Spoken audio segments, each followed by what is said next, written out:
If you have been a member of my Facebook group for a while now, or you have watched any one of my many videos on this channel, or maybe you've peeked in the free New Puppy Starter Kit, or even the Better Puppy Behavior Workshop, you have probably heard me say a few things over and over again. Well, I kind of have to. I'm a trainer and an educator, and these things are really important. Today, I'm going to share with you a few of the key points of dog training. Now, there's not just one scenario in which these concepts apply to. They actually apply to all scenarios in different ways. So I'll also talk about how to apply them to your puppy's life. If you have been wanting to dig in just one more step past the basics of potty training or crate training, this video will knock your socks off. Michelle here with how to train a dream dog.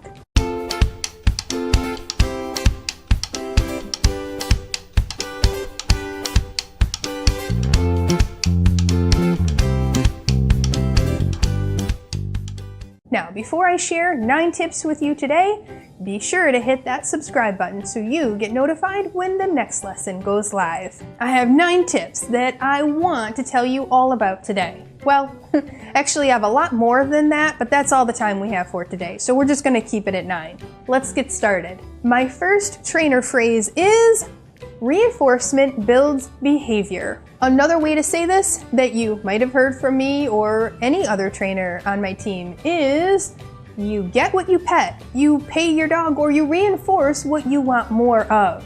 So basically this means that the more you reward your dog for a behavior, the more he will do it. This seems like a simple concept, but as humans, we often forget them. If you give your dog a treat and you throw a little birthday party when he goes potty outside, he's actually going to do more of that behavior. That makes sense, right? That's exactly what we want. But this works in reverse too.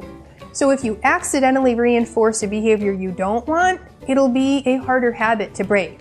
So if you talk to and you pet your puppy while they're excitedly jumping, they will learn that this is the behavior that gets them attention. Ruh-roh. Always set your dog up for success and be on the lookout for what you want to reinforce. Now, in the Facebook group for students who are enrolled in my online course at the pro level, we have this challenge we do on a regular basis. It's called the #50 challenge. No, we're not talking about age here. We're actually talking about treats. Actually, it's called the #50 kibble challenge. I encourage my students to track 50 pieces of kibble or treats and give them out every day.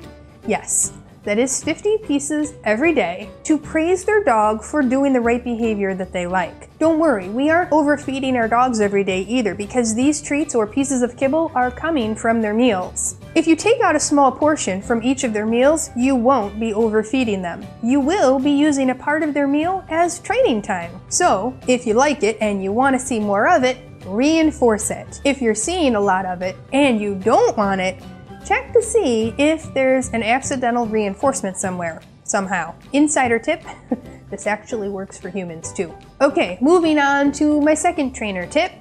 All behavior serves a function. So this means that your dog does things for a reason. Sometimes I will get an email or a question from a student and they will say, "Michelle, my dog is barking for no reason. How do we get him to stop?" Well, I'm here to tell you that dogs don't do things for no reason. Their behavior is serving a function, and it's up to our human brain to figure it out.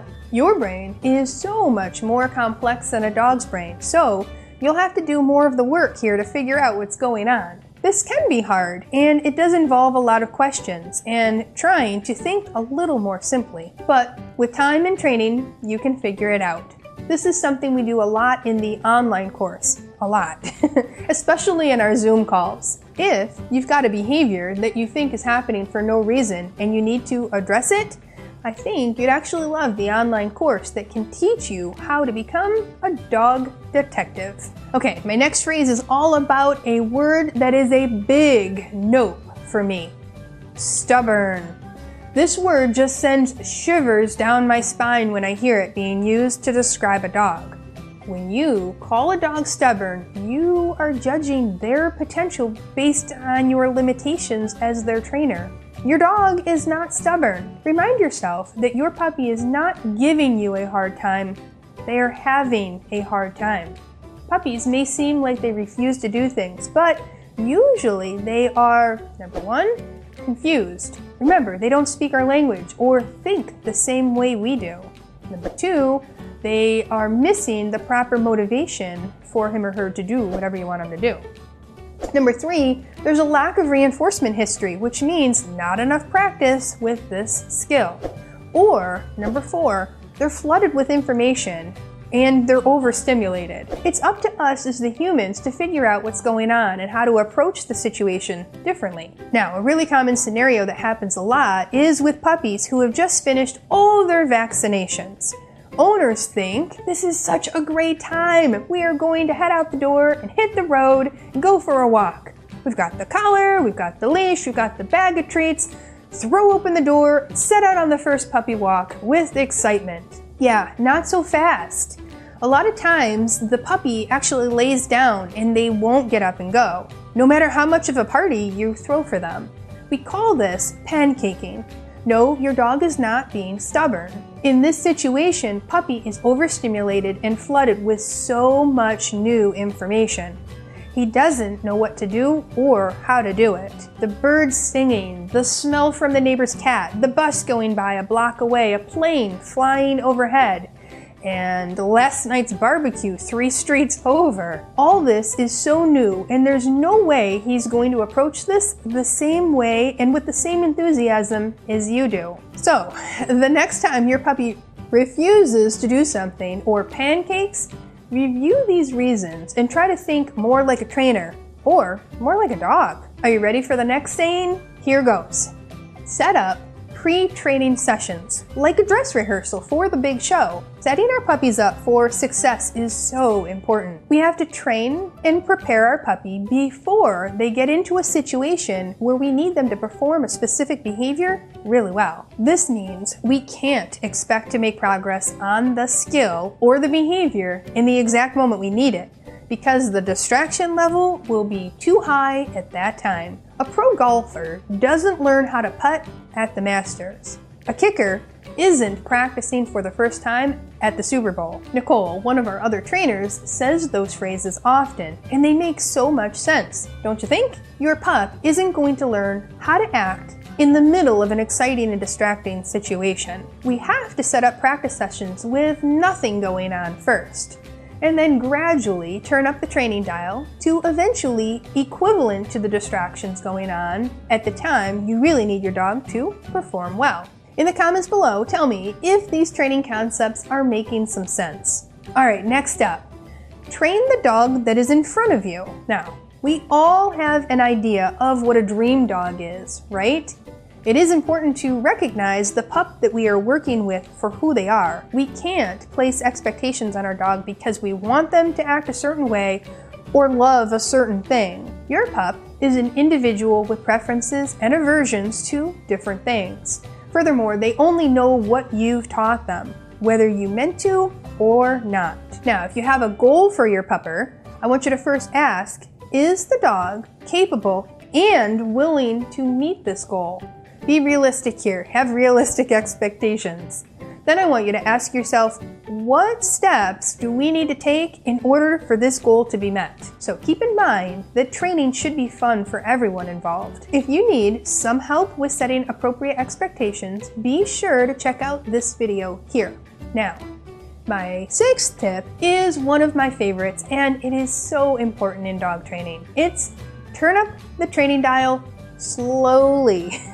What does turn up the training dial mean? Well, this may look like increasing duration to a behavior or adding distractions into the environment, and definitely changing distance, either further or closer to a distraction. The list can really go on and on. It means when we are teaching a puppy to walk on a leash, for example, we first need to start in an environment where nothing is going on, like at home. He's going to get used to all the normal sights and sounds at home, so he won't be as distracted when something new, like a leash, comes into the picture. Once he gets a little more used to the leash, it's time to slowly turn up the training dial.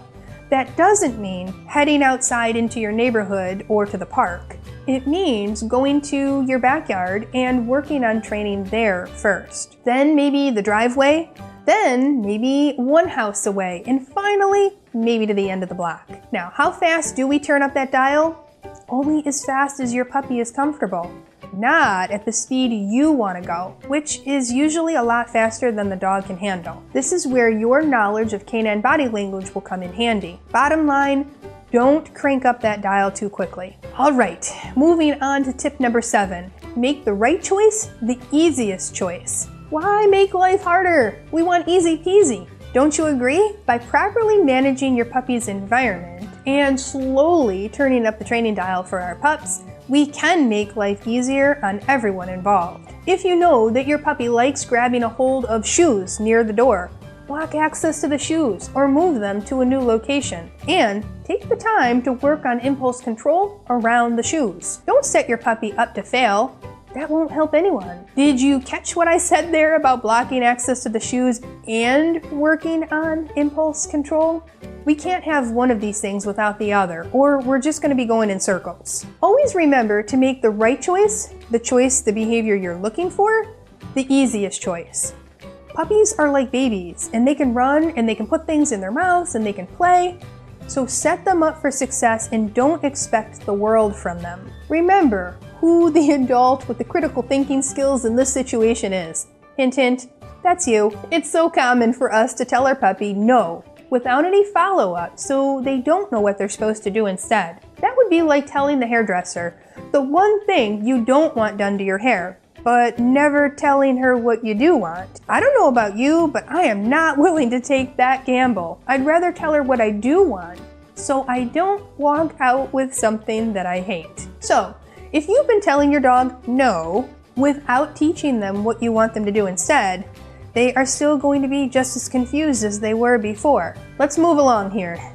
My next trainer tip: put in the time on the front end and reap the rewards on the back end. Raising a puppy is a lot of work. At times, it can feel like having a newborn baby in the house, and in many ways, it basically is. Understand that you have to put in extra time and effort during the puppy stages in order to be able to enjoy a happy and well-rounded relationship with your puppy for years to come. This means being diligent with supervision, being prepared for frequent potty breaks and accidents, getting up in the middle of the night, and definitely puppy-proofing your home and properly managing the environment. Oh, and educating yourself to better understand puppy behavior and communication. Now, for more great info on the realities of owning a puppy, check out this video here. This does not mean older pups deserve less of our attention or dedication, but putting in the extra effort on the front end will certainly help you in the long run. Now, before I share my last trainer tip with you, go ahead and hit that subscribe button so you get notified when my next video comes out. Okay, are you ready for the last one? Here goes. It's fine until it's not fine. Now you're probably thinking, Michelle, that literally makes no sense. What do you mean? What do you even mean by this? Well, it means that everything might seem okay now, but it can change in an instant. Let me give you an example. I'm going to talk about one of everyone's favorite topics, dog beds in crates. Okay, if you do a quick search on Amazon for dog beds, you will probably come up with about 2,000 results. There are so many out there, and they all look cute, and they're cozy, and they just look perfect for our little pup, who deserves nothing but the best, right? Okay, well, yeah, kind of. Your pup might totally be fine with a bed, until one day he's not fine with a bed, and he chews it, and he ingests the stuffing, and then he has to be taken to the vet for emergency surgery, and suddenly you're getting a bill for $3,500. That's not fine at all. All this to say that we have many years of experience watching puppies grow and develop. We can predict certain things that often happen as they grow, and they don't all happen gradually. Chewing is one of those things. One day the bed is intact, and the next day it's in their stomach. So it may seem like some of my advice is a little on the strict side or unfair, but I've seen too many cases of people saying, "It's fine." and then it ended up not being fine. Now I could go on for days about other concepts. I do love to explain these things. There are a lot that I like to explain. One more example of it's fine until it's not fine would be when you let a brand new puppy play with your shoes, because it is so stinking cute, am I right? They're carrying them around, they're tripping over the laces, they're tossing them in the air, but soon they start chewing on them. And then it becomes a habit that your future adult dog can't stop. People always share with me the cute, adorable pictures of their puppy doing something picture-worthy. And then I have to be the rain on their parade and tell them what is likely to happen. Alright, wait, I have one more. I can't help myself. I need to share these with you, especially this one. Alright, it's fine until it's not fine laser pointer lesson. So many people think that it's great fun to play with a laser pointer with their dog. They think this is a great way to get my dog to run around and burn off energy. The dog chases the light, looks like they're having fun, but what's actually happening is a psychological disaster is going on. The thrill of the chase becomes intense and really frustrating for them because there isn't actually anything to chase except a light or eventually catch. This ultimately creates a dog who becomes hyper-aware of any and all moving lights, including shadows. There have been many cases of trainers and even veterinary behaviorists that have been unable to undo the damage caused from what seems like a harmless game of chase the laser pointer. So you see, oftentimes it's fine until it's not fine. Trust me on these tips that I share all throughout my lessons. They aren't meant to make you mad or just because Michelle wants to be a meanie. They are here to help you keep your pup safe and healthy. Even though their brains are not as complex as ours, our pups can still be difficult to figure out sometimes. Am I right? Now, if you thought this was helpful, you're going to love the online course we offer. The course can tell you all about the how to teach your puppy these skills. You'll also learn how to set up the puppy for success and how to turn up that training dial slowly. You'll also learn how to practice before the big show. It's not hard to learn, but it's more complicated than I can actually teach in just one video. That's why there are over 50 videos in the course. Nothing like you've seen of mine before. You'll need the course for all the nitty-gritty details. Now the link is in the description below the video. In the comments, tell me which one of these tips surprised you the most.